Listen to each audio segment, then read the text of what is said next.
I'm so glad you're back at on this channel. So today I'm going to talk to you about what I do a couple times a year, sometimes 3 times a year, is I do a performance review on myself.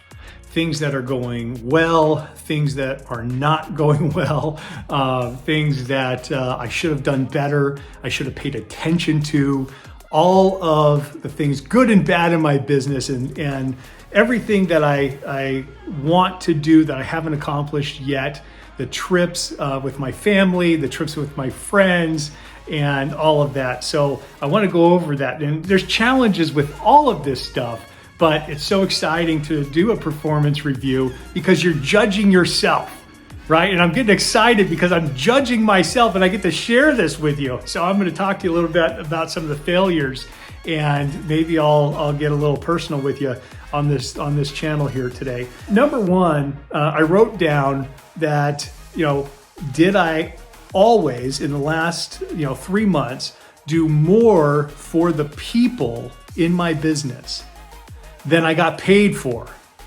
That's a big question.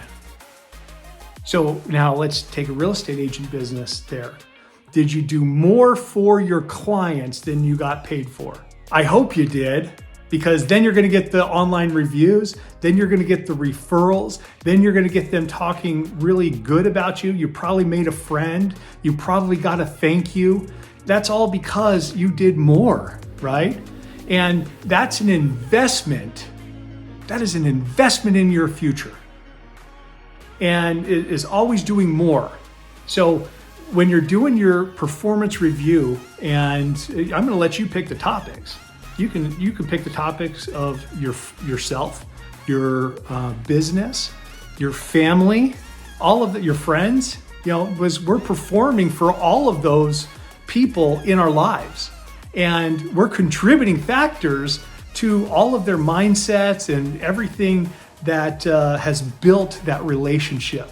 Number 2, did you face your fears? Wow, that's a big question too. What am I afraid of? If you write that down, what am I afraid to do? What haven't I been doing in my business because I'm a little scared to? Maybe I'm scared to start. Maybe I'm scared to look foolish. Maybe I'm afraid to restart. And maybe I'm thinking that people are judging me externally, and maybe I'm judging myself internally. And so, you've got to face those fears. And so how you accomplish, a little bit past that is you take a little bit baby steps at a time. And you're like, and I'm just going to use an example here as calling an expired listing, right? Go on, knock on the door. And there's a lot of people that are afraid to knock on the door, and we're going to be so relieved. We're like, they weren't home. I'm so excited, right? So, but we got a little bit closer of breaking down that barrier of facing that fear. What about calling on the phone? And if we called them and they didn't answer, we're like, yes, I'm glad they didn't answer, because we're afraid that they're going to answer, right? And so by the time you do that 10, 15, 20 times, you're just going to pick up the phone and you're going to face that fear. So think about that. How about in a relationship business? Your friends that you got in an argument with, they didn't treat you properly. Did you call them and tell them? That's something that maybe you should work on. Maybe you should call that client that listed with a different agent. Okay, I got your attention now. That listed with a different agent, and you don't know why. You're in communication with them. You're marketing to them. You talked to them 2 weeks ago, and then they listed with the neighbor. You're like, what the heck did I do wrong? Well, I think it's time to face that fear. Let's get some feedback so we can change the business moving forward. We can change our outlook. We can change ourselves.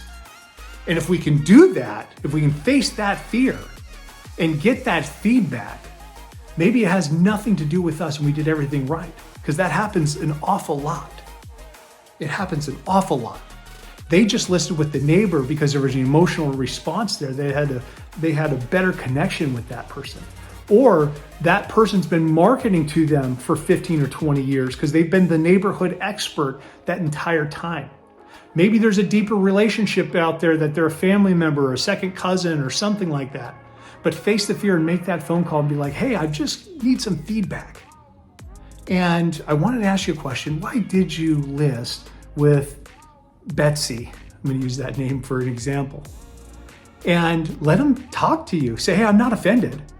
I think Betsy's a great agent, but I need to get better to build stronger and deeper relationships so I don't lose business going forward. And I really want to know, why'd you list with that agent versus me?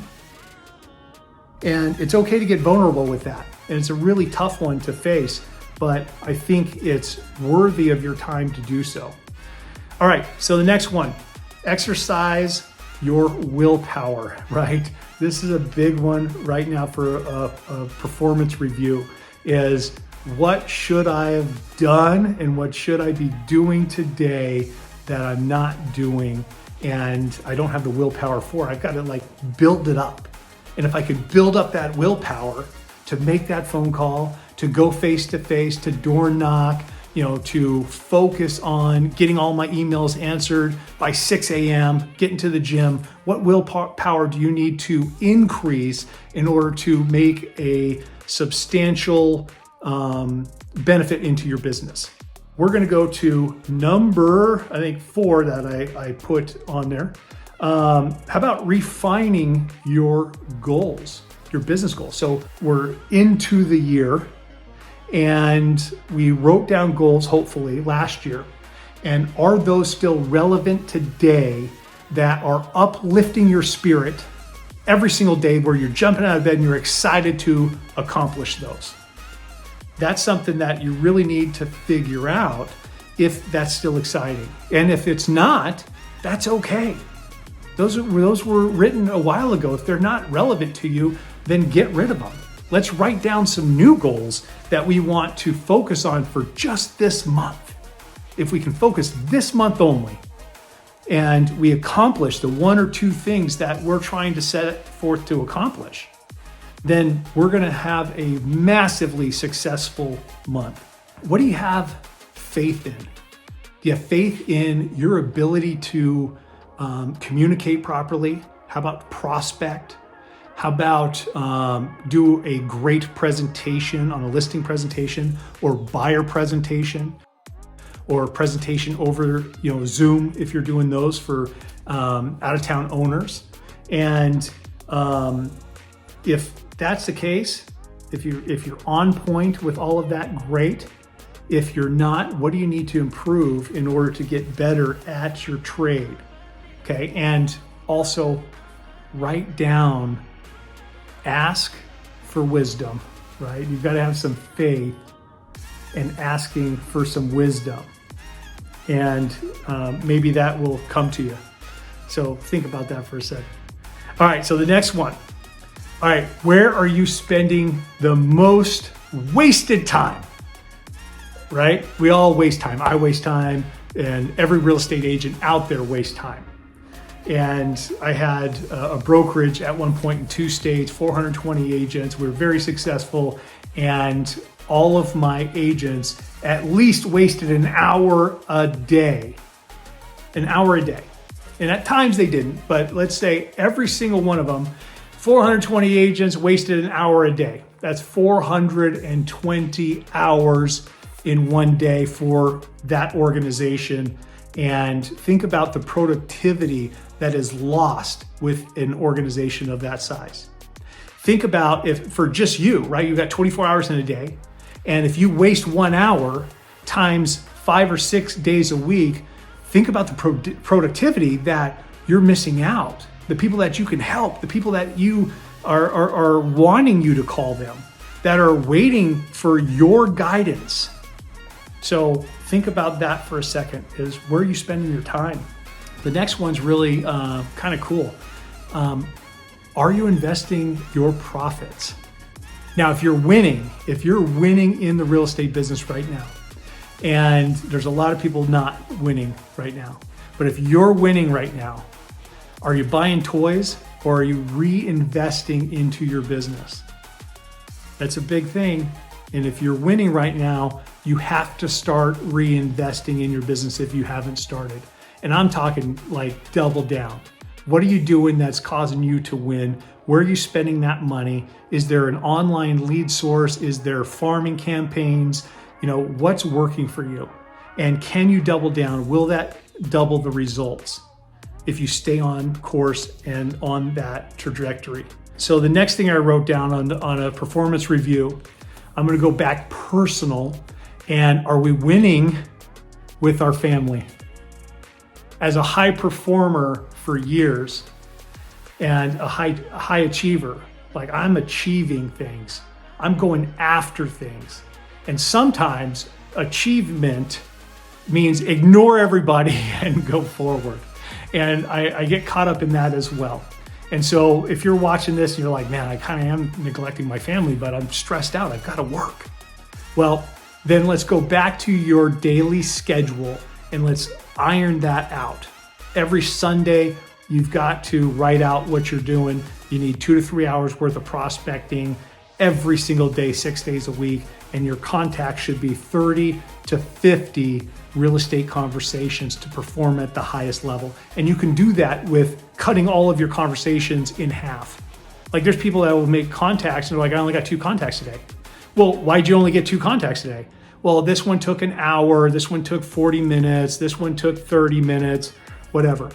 And we need to start cutting those conversations down. That way we can get the result that we're after. We're trying to go through and still serve our clients and our communities, but we're also have to be very hyper focused to have a business conversation about buying and selling real estate and who they can introduce you to at this moment in time. And then the personal calls come later. And so you can schedule all of that. That really is impactful. The next one, are you living with intensity? Right? I love my life. I've built this amazing life. I've got 2 amazing children. I've got a beautiful wife, and I think next week is 20 years. And she's fantastic. She's 1,000 times better than me, right? And a lot of you guys that are watching this channel probably know her, and you're like, yeah, forget Brent. He just wants us to make money and create a better life. Rebecca's more fun, right? So anyways, so are you living with intensity? Man, it's hard when you're struggling. I get it. I struggled for years. But every day I lived with intensity to go out and create the life that I wanted. And if you can do that in the hard days, you're really going to do that in the easy days. So, but don't forget, you've got to live life with some intensity of like, man, I am so lucky I get this challenge because when I come out on the other side, I'm going to win big. I'm going to keep winning. I'm going to encourage other people. And that I'm going to influence other people to succeed at the highest level that they can, right? This is the beginning of a leadership talk, but we'll get into leadership again at a later time. So if you're growing a team or brokerage, then that's a whole nother topic. But you are already influencing people right now. Every single person is an influencer. Maybe not on TikTok and social media and all this nonsense out there. That's fake influence. That's trying to achieve something that you don't have a relationship built, right? But through consistency, through good communication and good intention, you're going to build that influence that really is going to be impactful. Here's a big, huge cheat code. Big cheat code, okay? This is gonna solve a lot of problems in everybody's life here, and it's so simple, but it is difficult. When you're writing out your goals, when you're writing out your intention for the week, your daily schedule, I want you to live with integrity on every decision, on every time commitment. And that means fulfilling what you wrote down with full integrity. So if you say you're going to show up somewhere at noon, be there for sure a couple minutes early. If you say you're going to call somebody back at 6 p.m., call them back at 5:59. If you say that you're going to prospect and you're going to make 30 phone calls every single day this week, don't plan anything else until that's done. This is my A priority list, and nothing else matters till I hit those 30 contacts. That's what I mean by living with integrity on every decision and every single commitment and time commitment that you're writing down and you're focused on. And you're demanding that of yourself. When you demand the integrity of yourself, nothing else matters out there in the world.